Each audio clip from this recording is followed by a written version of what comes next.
Começou! Então vamos sempre começar com Namastê a todo mundo que está me assistindo agora. E muita paz e felicidade para todo mundo, sempre começando com muita felicidade. Então, meus amigos, a aula de hoje é a aula que eu considero como a aula mais importante dessa sequência de aulas que eu estou fazendo. As primeiras aulas, né, são as mais importantes. Por que eu considero como as mais importantes? Porque elas são a base de todo esse pequeno treinamento que eu vou dar para vocês, porque para a gente conseguir avançar no caminho, né? E quanto mais a gente trabalha a base, mais grandioso pode ser o prédio, né, que é construído. Pensa só, uma árvore, né? Quanto mais forte e profunda a sua raiz, maior ela pode crescer e firmar, né? Então, a base é uma questão muito importante. Então, o que é a aula de hoje? A aula de hoje é sobre sexualidade humana. Então, a gente vai ver, eu vou anotar uns tópicos aqui que a gente vai discutir hoje, ok? Deixa eu anotar aqui. Então, o primeiro tópico é por que sexualidade, né? Qual a importância?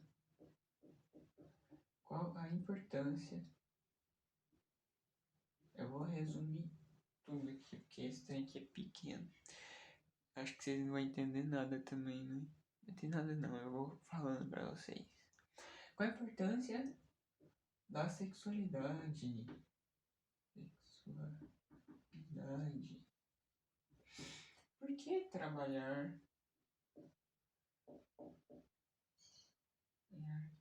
a sexualidade? O que a sexualidade tem a ver com o caminho espiritual, com o caminho interno?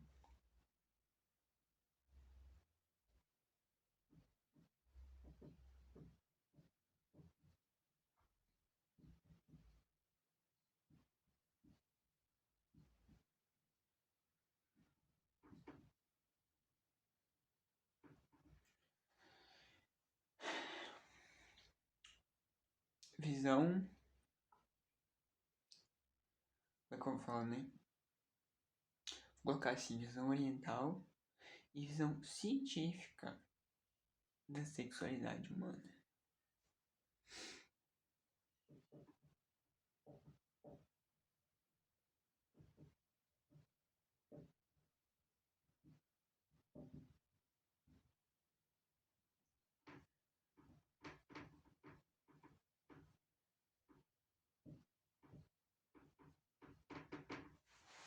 O mais que dá pra falar nesse tópico aqui?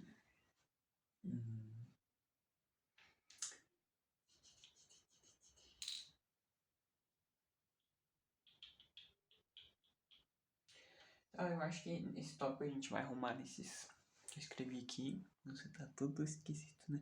Nossa, ficou virado. Será que quando eu terminar o vídeo caliado minhas palavras, olha lá. Que doido. Tá. O próximo tópico é a Kundalini.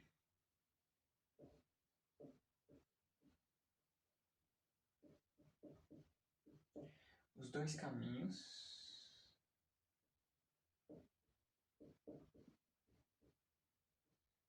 orientais, né? Para trabalhar.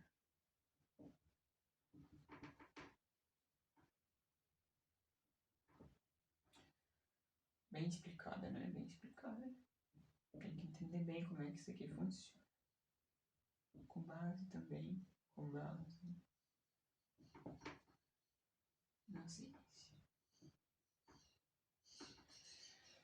Depois que a gente entender bem como é que funciona essa questão da Kundalini, orientalismo nisso, os dois caminhos que eu falei, Aí a gente vai ver. Qual é a importância que eu falei já? Qual que é o próximo tópico?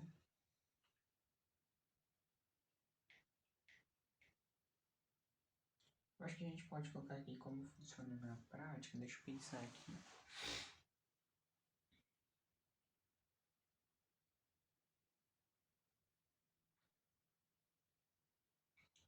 Acho que como funciona na prática, né?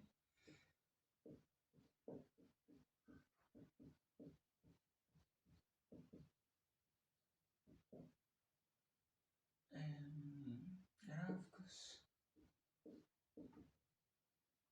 E aqui o cientista espiritual, vou falar um pouquinho disso aqui também hoje, porque eu acho que é importante. Você vai entender o que significa esse cientista espiritual e por que é importante. Eu já tinha falado nos tópicos, eu ia dar uma aula sobre isso. Uma ideia que eu desenvolvi. Que eu desenvolvi não, né?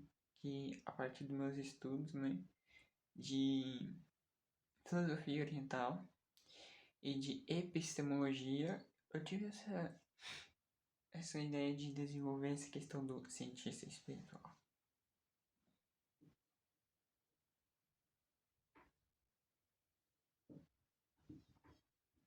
Então vamos começar. Se tiver mais coisa para falar, depois eu falo.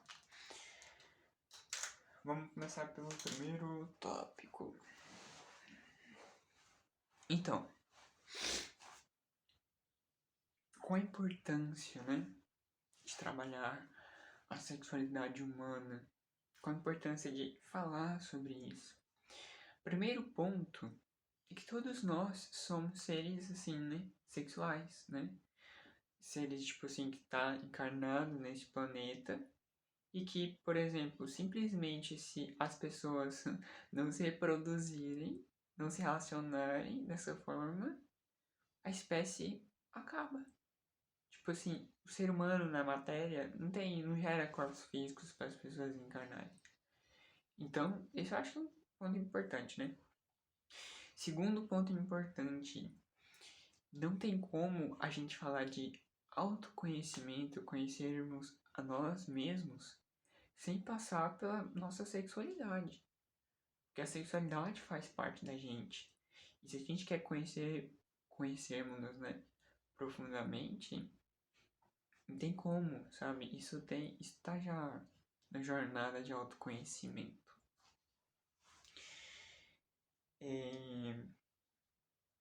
Então é isso. Se a gente percebe, né?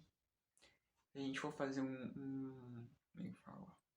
Um estudo cultural, antropológico de culturas humanas, a gente pode perceber o seguinte: existem culturas que, sei lá, por diversos fatores, né, religiosos ou sociais, condenam muito a sexualidade e geram muito tabu ao redor disso. E meio que, entre aspas, pecanizam, né? Eu não sei falar a palavra certa, né? E a gente pode ver quais são as consequências disso. A gente pega uma cultura que trata de forma com liberdade, nas questões com simplicidade e com sem tabus, né? Vamos dizer, sem tabus. Uma cultura, uma sociedade que é altamente, vamos supor, repressiva e proibitiva e, sabe, todas essas questões. Quais são as consequências disso? A gente pode perceber que eu poderia explicar isso até para você com base na psicologia, né? Com base na psicologia. E eu vou falar um pouquinho depois também sobre isso. Essa cultura que é proibitiva, etc., tabu, cheia de tabu, etc., etc., são pessoas extremamente mais doentes internamente, entende? Gera uma doença psíquica quando você nega aquilo que faz parte de você. E nossa, não tô sabendo. Pecanimiza aquilo que faz parte de você. Isso distancia você de você mesmo. E quando eu falo assim, né, gera pessoas doentes, eu acho assim, na psicologia, quem mais fala da sexualidade humana são dois cientistas chamados Sigmund Freud e Wilhelm Reich. Wilhelm Reich. Sigmund Freud era um médico, né? Alemão, é médico alemão.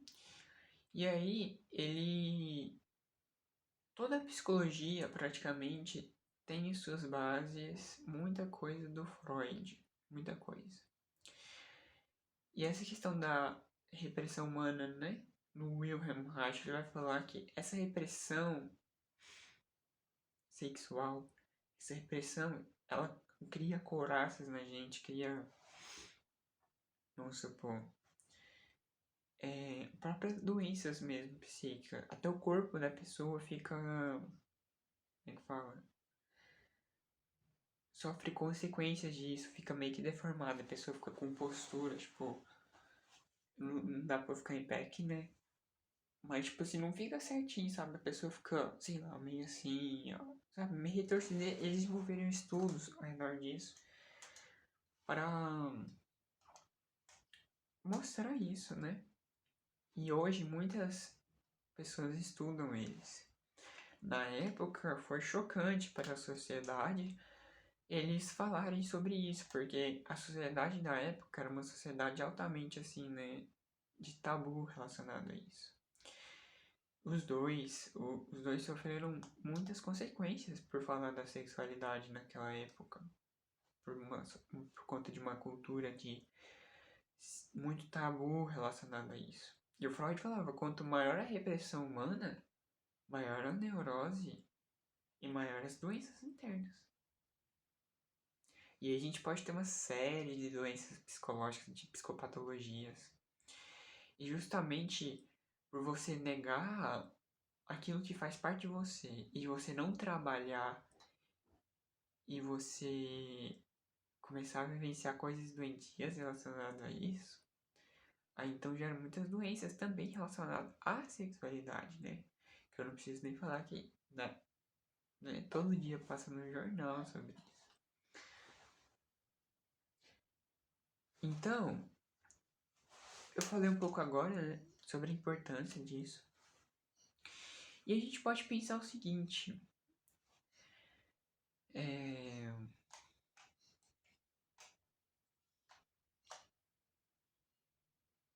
a sexualidade, ela faz parte do caminho de autoconhecimento que eu falei. E o que significa buscar o espiritual, né? O que significa buscar o espiritual? Isso é uma coisa muito interessante. Será que buscar o espiritual é buscar religião? É buscar o certo e errado? É ser a pessoa ética? Sabe? Será que o que significa buscar o espiritual? Se a gente for ver umas filosofias mais orientais, né?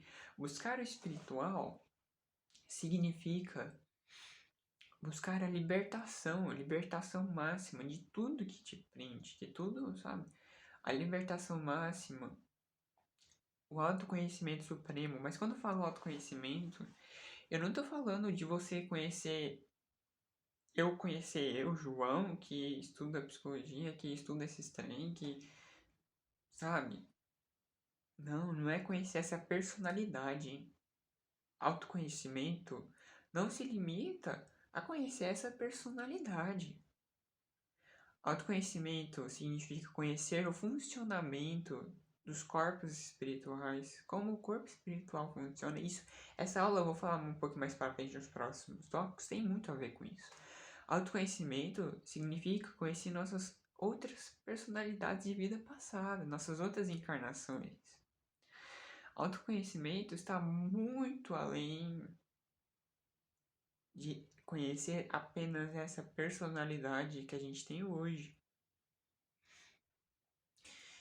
E o caminho de libertação, nossa, não preciso nem te falar, as pessoas não têm ideia disso. De você, por exemplo, quando eu falo libertação, de você libertar o seu espírito da matéria. De você estar liberto da matéria, não ser mais escravo. Seu espírito sai consciente da matéria e se tornar um espírito liberto. Isso não tem preço também. E a gente não pode pensar em uma busca espiritual sem felicidade, sem alegria, sem prazer interno e sem autorrealização, porque esse é o caminho oriental espiritual, né? E de muitos também. É o caminho de autorrealização, é o caminho da felicidade suprema, da alegria. É alegria, não é repressão, não é, condenação. É o caminho da felicidade suprema, do prazer interno. Do prazer interno. E aí, todo treinamento vai ser para desenvolver esse prazer interno, essa felicidade sem depender de nada, apenas de nós. A autorrealização é uma realização que não depende de nada, só de nós mesmos. A libertação e todo o treinamento é para isso que eu tô acabando de falar. É para isso. E ok, deixa eu ver aqui. Eu falei um pouco dos cientistas, né? Foi buscar espiritual.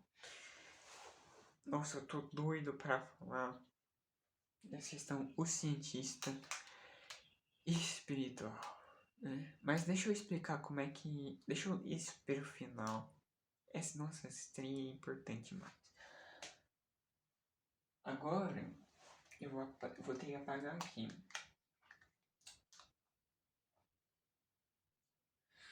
A gente vai ter que... Pra gente ver como é que a Kundalini funciona. Como é que a Kundalini funciona. Como é que eu vou apagar aqui? Vai ser... Deixa eu ter que apagar com a mão. Deixa eu só anotar os dois tópicos embaixo pra não esquecer e eu apago em cima.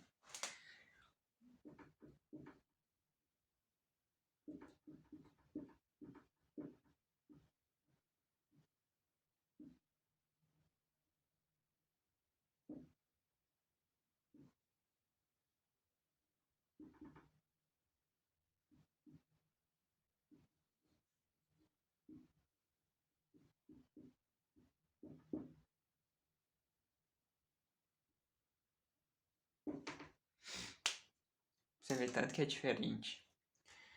O taoísmo chinês é uma filosofia que não existe certo e errado. Uma filosofia altamente desrepressora. O próprio Tai Chi Chuan, é uma ferramenta para desreprimir energias do nosso espírito e... Como é que fala, né? E desbloquear canais de energia, os meridianos, os chakras, etc.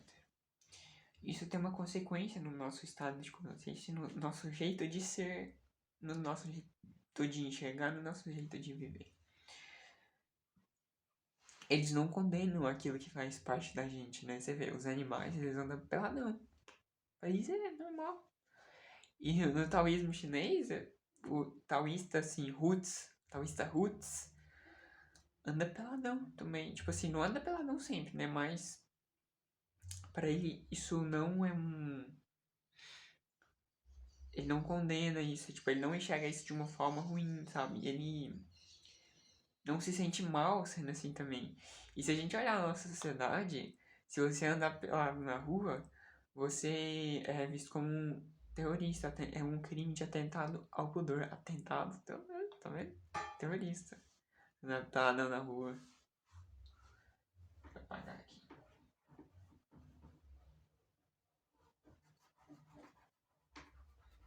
Eu tinha que ter pegado o paninho.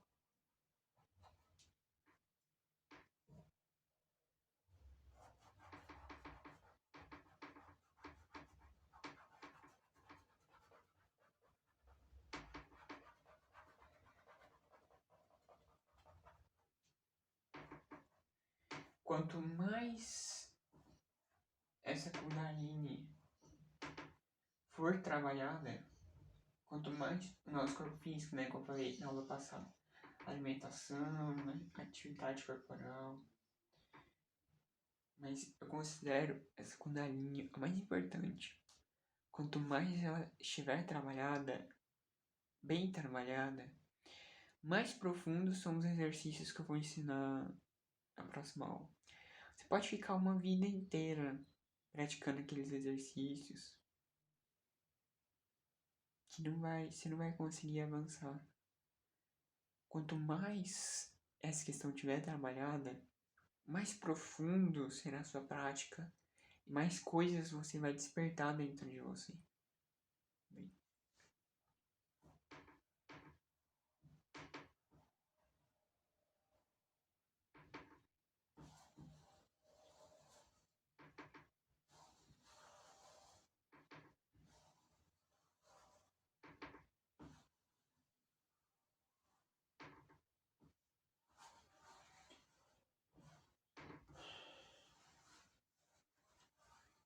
agora, nossa senhora, meu irmão tá sujo. Agora, vamos ver como é que é essa Kundalini. Bom, primeiramente, isso faz parte do nosso corpo espiritual. Do nosso corpo espiritual. Ele não tá no nosso corpo físico, embora influencie nosso corpo físico. Então, pra gente entender a Kundalini, a gente vai ter que estudar os chakras. A gente tem, normalmente, para efeitos de estudo, 7 chakras principais. E muitos outros. Mas principais pra gente estudar. Primeiro é o chakra básico. Chakra telúrico, que absorve a energia da Terra. Segundo chakra sexual. Terceiro chakra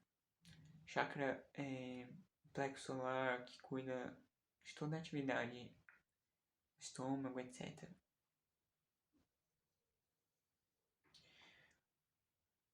O quarto chakra, não tô fazendo baixinho, mas tá dando pra enxergar, né? 1, 2, 3, as bolinhas ali, né? Ok. Quarto chakra, vamos já começar a dividir por depois. Quarto chakra cardíaco, as emoções humanas. Agora deu pra enxergar pouco, né? Deixa eu colocar de preto. A luz tá pegando ali, ó. Ok. Chakra cardíaco. Esse foi o quarto. Quinto chakra laríngico. Segundo as tradições, fica nessa parte, né? Também auxilia toda a questão imunológica do nosso corpo, etc. Também. E aí agora começa os chakras, os bravos. A terceira visão, a consciência fora da matéria e o despertar da memória cósmica. Ajna chakra, mais conhecido como terceira visão. E chakra coronário,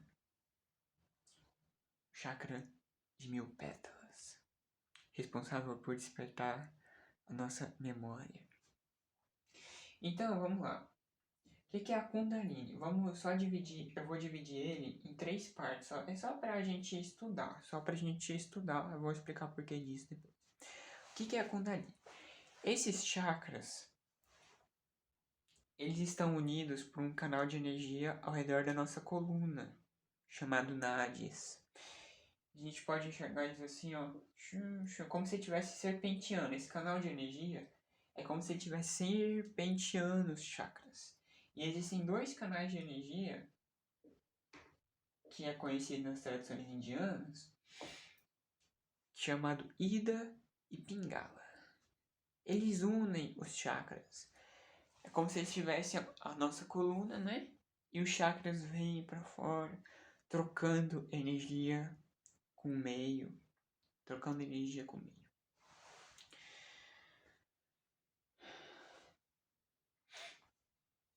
E onde que entra a Kundalini nisso? A Kundalini é a energia que flui pela coluna, que está nesses nadis, fluindo pela coluna. Então, como é que eu vou falar, né? Eu não vou focar tanto nos chakras, né? Porque poderia deixar isso para uma outra aula. Eu quero focar mais na Kundalini.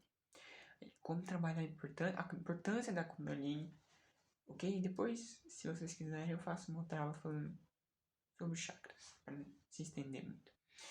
Então, a Kundalini é uma energia que vai fluir pela coluna. É uma energia que alimenta os chakras.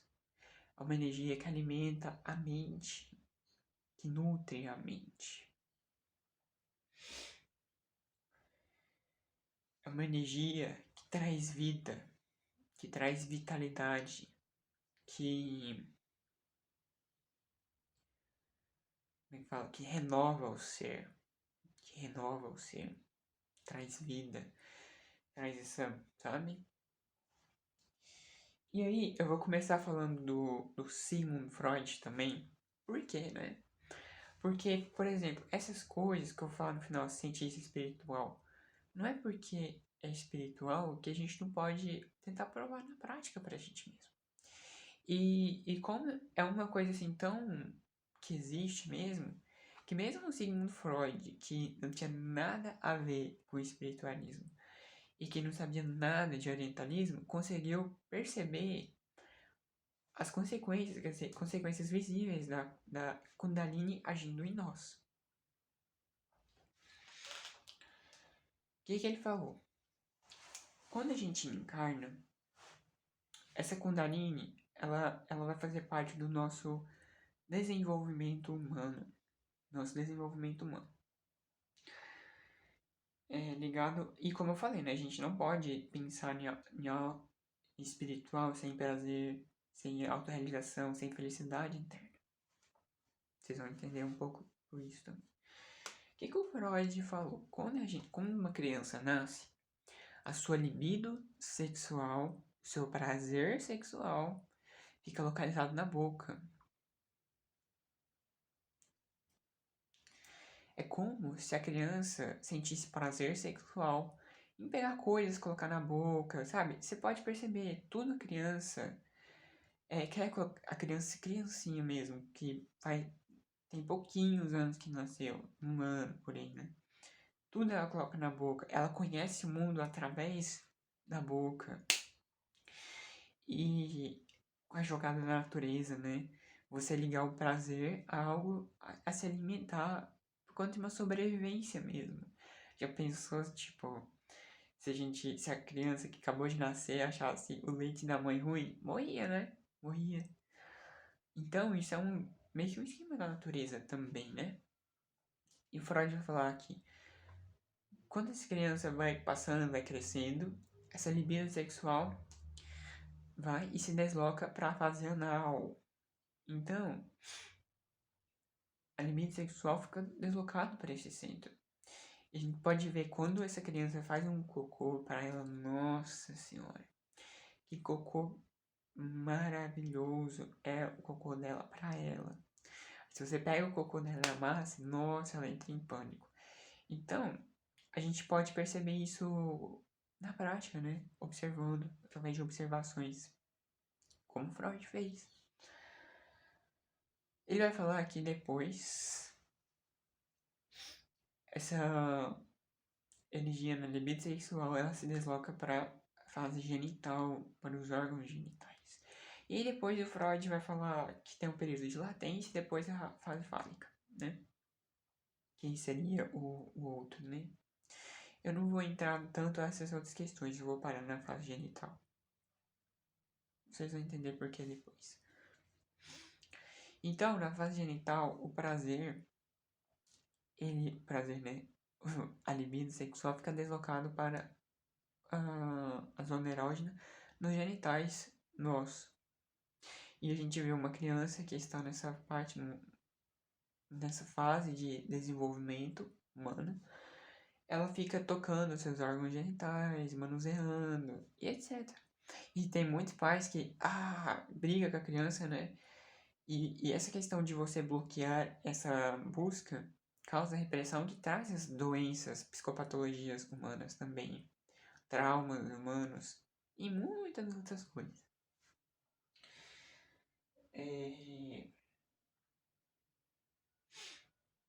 Enfim, como eu falei, não vou me estender porque aí o Freud vai seguir por período de latência e depois do período de latência ele fala da fase fálica, que é como se a libido sexual tivesse deslocado para o outro.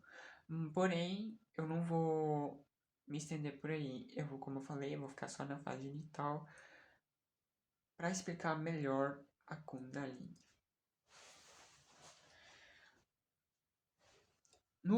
Em todo, olha bem o que eu vou falar aqui agora, viu? Olha o que eu vou falar aqui agora. De todo o treinamento iniciático, esotérico das escolas de sabedoria do Oriente, aquelas escolas assim, né? Secreta, iniciática. Todo treinamento tem em suas bases treinamento sexual, ligado à sexualidade. E existem duas formas, que como eu falei, né, essa Kundalini, ela meio que se estagna nessa questão sexual, nessa questão do outro, como eu falei. E no orientalismo existem duas formas de trabalhar essa Kundalini. A primeira forma, e eu vou explicar como é que é, porque como é que cada uma funciona. A primeira forma é conhecida como, nos indianos, eles chamam de Brahmacharya. Brahmacharya. Ah, não, peraí. Antes de eu explicar isso, né? Agora eu vou falar um pouco. Eu falei do Freud, né? Eu comecei a falar do orientalismo, mas antes de eu falar disso, terminei o Freud, ok. Agora vamos pro orientalismo, né? Como é que ele enxerga isso, essa Kundalini? Ele vai falar o seguinte: quando essa Kundalini, né, passa a se deslocar nesse centro sexual, no chakra sexual, que começa a atividade sexual humana, porque a Kundalini que despertou essa sexualidade humana nesse centro voltado para a reprodução da espécie, porque antes as pessoas, as crianças, né, vivenciavam esse prazer, mas de outros centros, né? Como o Freud falou, a libido sexual estava deslocado para outros centros. Mas com o desenvolvimento da Kundalini, ela se volta para esse centro da sexualidade, né, o chakra, e por conta de uma reprodução da espécie também, né, alinhada do prazer com a reprodução da espécie. E ele vai falar o seguinte: como é que é o esquema, né? O objetivo, como eu falei, a autorrealização, a libertação, despertar. Ele vai falar assim, ó, o orientalismo. Quanto mais a gente acumular Kundalini, a energia, e quanto mais a gente elevar a Kundalini para os chakras superiores, quanto mais essa Kundalini estiver desreprimida, fluindo livremente pela coluna, e quando ela é acumulada e com as práticas dos exercícios, esse acúmulo de energia ele é elevado pela coluna, e com o passar do tempo, com a disciplina, com o treinamento nessa questão do acúmulo de energia, nos exercícios, ele desperta o Ajna Chakra.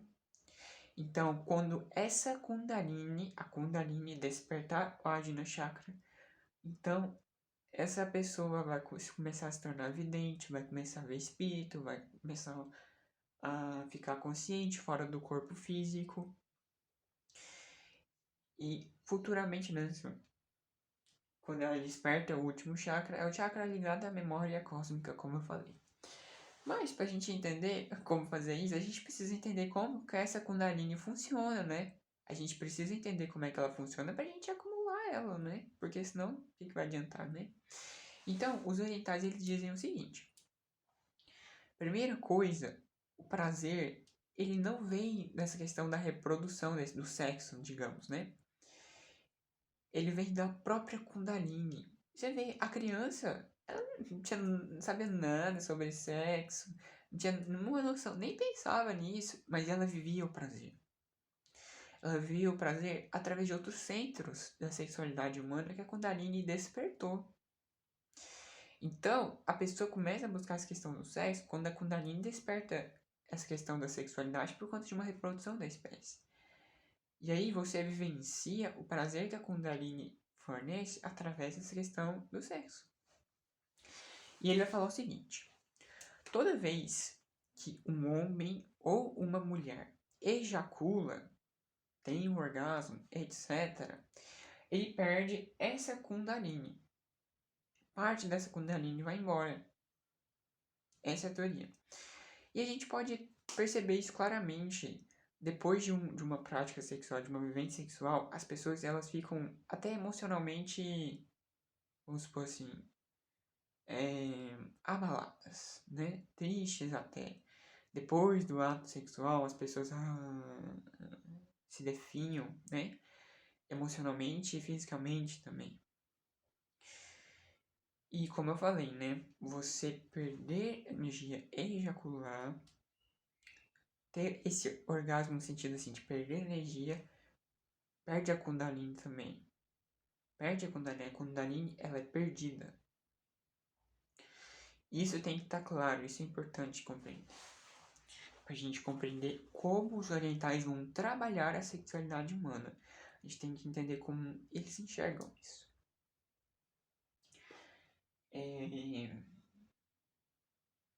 Ok, então vamos lá. Aí, a gente entendendo o funcionamento, né? E aí, como eu falei, a gente quando a Kundalini é acumulada, o que vai fazer ela elevar? São os exercícios que eu vou explicar no próximo ano. Esse acúmulo é simples de entender, né? Porém, para a gente não entrar numa negação da sexualidade, foi desenvolvido, tem dois jeitos de trabalhar essa questão, né? Eu vou explicar. Então a gente acumula e através dos exercícios a gente leva. Isso, mas só que isso não acontece assim, em uma semana, do dia para a noite. São meses de treinamento com disciplina. Então, a primeira questão é o que os indianos chamam de Brahmacharya. Brahmacharya. Bom, Brahmacharya, pra gente assim, né, a grosso modo, seria como se fosse um celibato. Né? Como se fosse um celibato.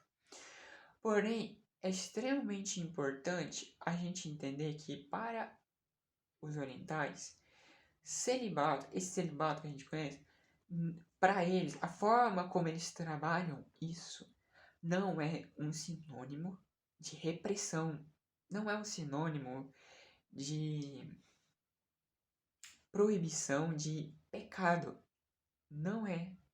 Tanto é que muitos mestres yogis tiveram filhos. Lahiri Mahasaya, que é o mestre da Kriya Yoga, que reativou a Kriya Yoga, ele teve 4 filhos antes de entrar para o caminho espiritual.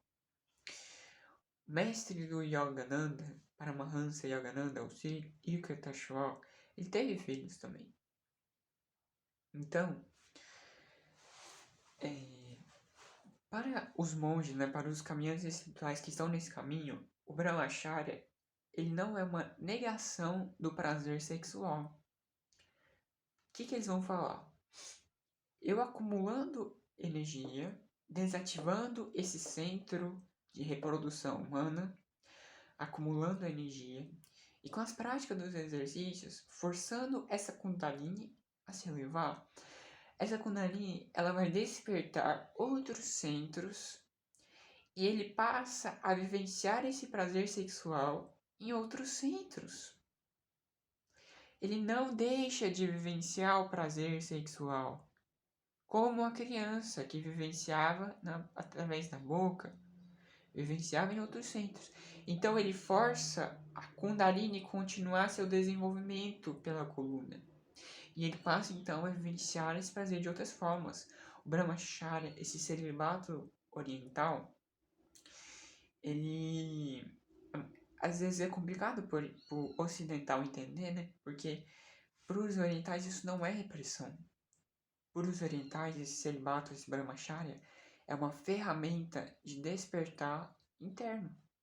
porque você acumula, você não perde, você desativa esse centro da reprodução e você, com as práticas, quer dizer, a energia, consequentemente a energia Kundalini é acumulada e com as práticas de treinamento, você eleva e você passa a vivenciar estados de êxtase, estados de, como eles falam, de samadhi, profundos de prazer.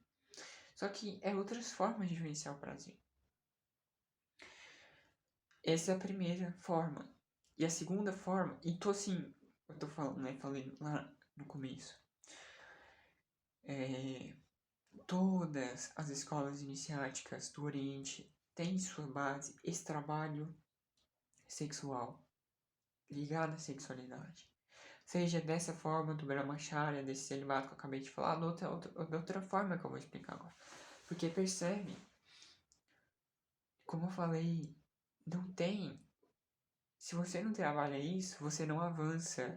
Porque para avançar nesse caminho, você precisa elevar a sua Kundalini. Se você não trabalha essa sexualidade, se você perde essa energia indisciplinavelmente, você se estagna aqui. E pelo contrário, pelo lado contrário, quanto mais você trabalha essa questão, mais profundo se tornam suas práticas. Isso você pode comprovar por si mesmo, na prática, pela sua própria vivência. E não pelo que eu estou falando, mas comprovar na prática, vivenciando isso. Comprovando para si mesmo se isso é verdade ou se isso é uma mentira na sua própria prática, na sua própria vivência. Bom, a segunda forma de trabalhar a Kundalini, algumas escolas orientais trabalham assim, é você vivenciar a sua sexualidade, vivenciar o sexo, né? Seja sozinho, ou seja com um parceiro ou uma parceira, que também tem que estar consciente disso. Se você vivenciar essa questão com um parceiro ou com uma parceira, tem que estar os dois nesse caminho, ok? Não pode ser, tipo, se uma pessoa vai lá com a puta, vamos praticar aqui, não dá certo. Tem que ser os dois em harmonia. Seja uma prática a dois, com parceiro, acabei de falar, ou sozinho. Como é que funciona isso? Funciona da seguinte maneira, de você vivenciar essa questão do sexo sem ejacular, sem atingir o orgasmo. Simples, é simples a ideia. É simples a ideia de você vivenciar essa questão do sexo sem ejacular, sem atingir o orgasmo. Essa ideia, a princípio, pode parecer estranha. Porém, eu vou fazer um gráfico para a gente entender melhor como é que isso funciona. Isso tem que estar claro. Isso tem que estar claro. Se tiver alguma dúvida, me mande, fala nos comentários, porque essa aula é extremamente importante. Vamos entender como é que isso funciona. Vou fazer um gráfico, né?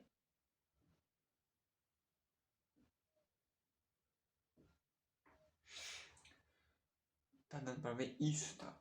Aqui, nesse gráfico, vamos colocar intensidade do prazer. Aqui, esse gráfico, né? Nesse eixo, intensidade do prazer. Nossa, tá ficando ao contrário, né? Mas acho que vai dar pra entender.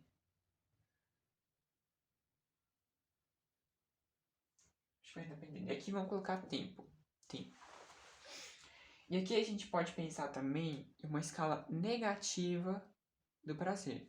Aqui uma escala positiva, né? Aí vamos pensar o seguinte, uma pessoa pode até partir daqui na escala negativa, como a maioria das pessoas na sociedade, tá? Então vamos supor que ela vai começar a sua questão da sua prática sexual, sua vivência sexual. Então vamos supor que ela parte daqui, ela vai indo, até que ela chega no ponto que ela atinge um pico, ela entra no orgasmo, ejacula, e ela perde energia. Então, instantaneamente, quando isso acontece de forma muito rápida, ela já cai lá embaixo. E isso todo mundo pode perceber na sua própria vivência, na sua própria prática. Quando ela perde energia, até seu emocional fica alterado, cai lá embaixo, após a perda de energia, após a perda. Porém, quais são as consequências quando você vivencia essa sexualidade, sexo, sozinho ou a dois, sem perder energia? O que vai acontecer? A princípio pode parecer estranho, como se fosse uma outra negação do prazer, né? Você está falando assim, não pode chegar no orgasmo. Ah, então o prazer é proibido? Não, eu vou explicar como é que isso funciona.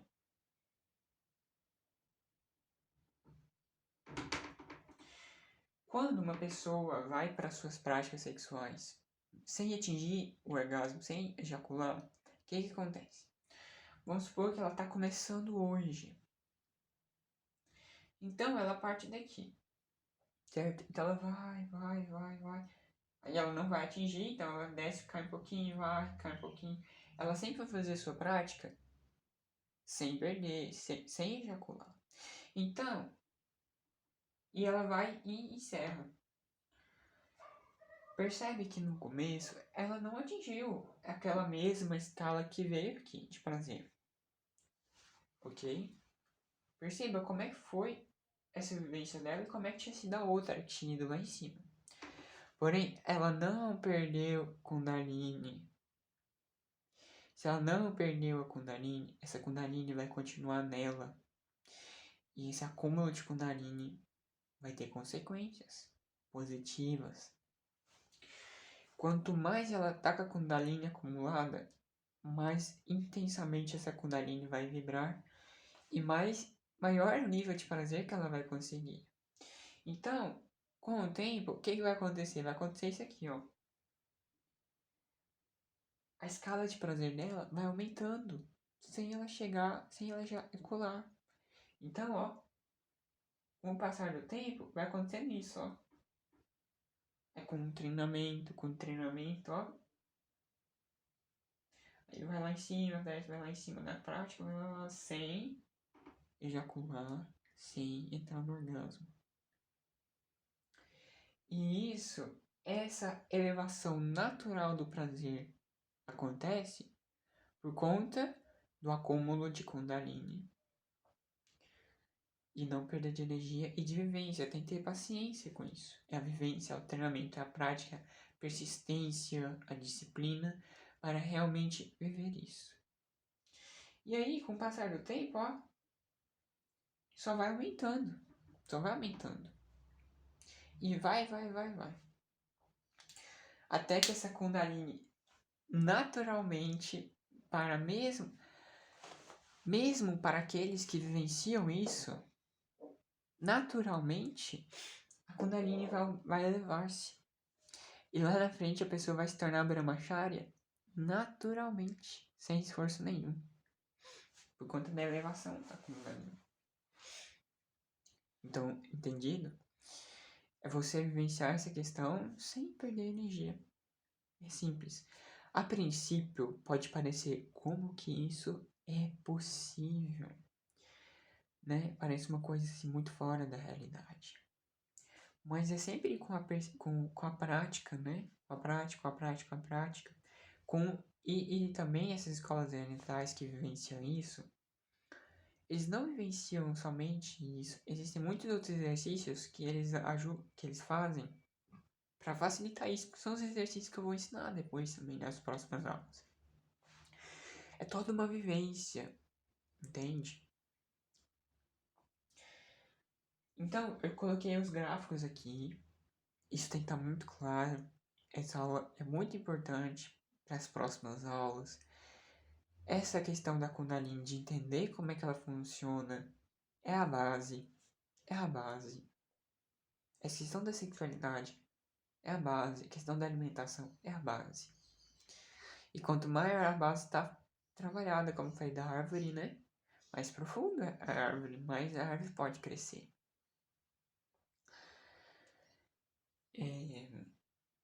Eu acho que é isso. Acho que o que eu tinha falado, eu falei, né? Nesses caminhos que vivenciam essa questão da sexualidade, existem mais coisas, existe toda uma filosofia por trás, existe toda uma explicação, sabe, de tudo. Mas eu não vou me estender nessa aula por conta que já tá 50 minutos e eu ainda vou falar do cientista espiritual, ok? Então agora eu posso até sair daqui e ficar aqui na frente. Então, o que é o cientista espiritual? O que é a verdade, né? Tem um mestre, um espírito, já, né, desencarnado, que se chama Carl Jung. Carl Jung, ele ensinou o Tai Chi Wusan de Tao para o professor Lars Fonseca, que o professor Lars Fonseca ensinou para um monte de gente, inclusive para mim, né? Que eu sou aluno dele. E o mestre espírito, né, Carl Jung, ele tem um texto que ele diz o seguinte, que ele fala de Tai Chi Chuan e de Kung Fu, né? Kung Fu nessa questão espiritual e não no sentido de arte marcial, Kung Fu no sentido de caminho espiritual. Que o verdadeiro Kung Fu e Tai Chi não podem ser ensinados. O verdadeiro Kung Fu e Tai Chi não podem ser aprendidos. O verdadeiro Kung Fu e Tai Chi não podem ser praticados. O verdadeiro Kung Fu e Tai Chi são para se viver. Percebe? Não pode ser ensinado, não pode ser aprendido. A verdade a gente conhece por nós mesmos, com a nossa própria vivência. São as consequências positivas ou negativas das nossas ações que nos conduzem para a verdade. Não é a fala de uma pessoa. No Zen Budismo tem um ensinamento que eu não vou lembrar de cor, que fala sobre isso. Verdade não é aquilo que os outros te falam. Não é aquilo que o mestre te fala, não é aquilo que o professor te fala. É aquilo que a gente vivencia por nós mesmos. Então, o que eu falo do cientista espiritual? Né? Qual que é a importância disso? Você não deve considerar verdade aquilo que eu falo só porque eu sou importante, só porque eu sou famoso, só porque eu estudei muito isso, só porque as pessoas me consideram importante. Não. Você não deve considerar como verdade aquilo que esse tipo de pessoa fala, aquilo que eu falo. Verdade não é aquilo que eu falo, verdade é aquilo que você comprova pela sua própria prática, pela sua própria vivência. Então, eu digo para vocês que vocês não devem considerar isso como verdade só porque eu falo que é verdade. Vocês devem considerar isso como verdade porque vocês me escutaram e vocês falaram assim: vou testar na prática. Com bom senso, com humildade e buscar comprovar isso com sua própria vivência, para constatar se isso realmente é verdade ou se isso realmente é uma mentira que eu inventei na minha própria cabeça. Então eu digo para vocês, testem isso, pratiquem, vivenciem. Se vocês, com certeza, né, só essas práticas é muito, assim, raso até, né? No todo o caminho espiritual, seja nessa segunda forma ou seja nessa primeira forma, existem outros exercícios. Existe exercício de despertar o Ajna Chakra que potencializa toda essa questão, né? Mas isso é a base. Que eu vou ensinar também nas próximas, como eu já falei algumas vezes, né? Então, é isso, sabe? Essa questão do cientista espiritual de comprovar com a própria prática. Vocês não devem aceitar. Vocês não precisam concordar com tudo que eu falo, sabe? Eu não tô aqui para as pessoas concordarem. Apenas me escute, né? Apenas me escute e busque comprovar aquilo que eu falo na prática. Busque testar na prática. Mas não é testar uma vez. É como se fosse um cientista mesmo. É testar várias e várias vezes. Testar de diferentes formas. Comprovar de diferentes formas. Antes de chegar a uma conclusão. E isso a gente pode criar questionamentos para ir aperfeiçoando toda a questão também, todo o treinamento. Então, eu acho que eu falei tudo aquilo que ia falar. Qualquer dúvida, fale para mim. Fale nos comentários, porque essa aula é muito importante. Eu considero este assunto como um assunto extremamente importante. Eu poderia falar, tem muito mais coisa para falar da sexualidade. Esses caminhos que vivenciam isso aqui, né? Essa segunda que eu falei, é todo um caminho muito profundo. Eu falei a essência para vocês conseguirem vivenciar. Mas existem muitas outras coisas também que esses caminhos ensinam, falam, explicam sobre isso. Que eu não vou me estender porque já vai dar 1 hora, né? Então, qualquer coisa me chame nos comentários ou no meu particular, né? E é isso. Eu vou finalizar por aqui agora. Namastê a todo mundo. Desejo muita paz, muita luz, muita felicidade e alegria para todo mundo. E até a próxima. Namastê.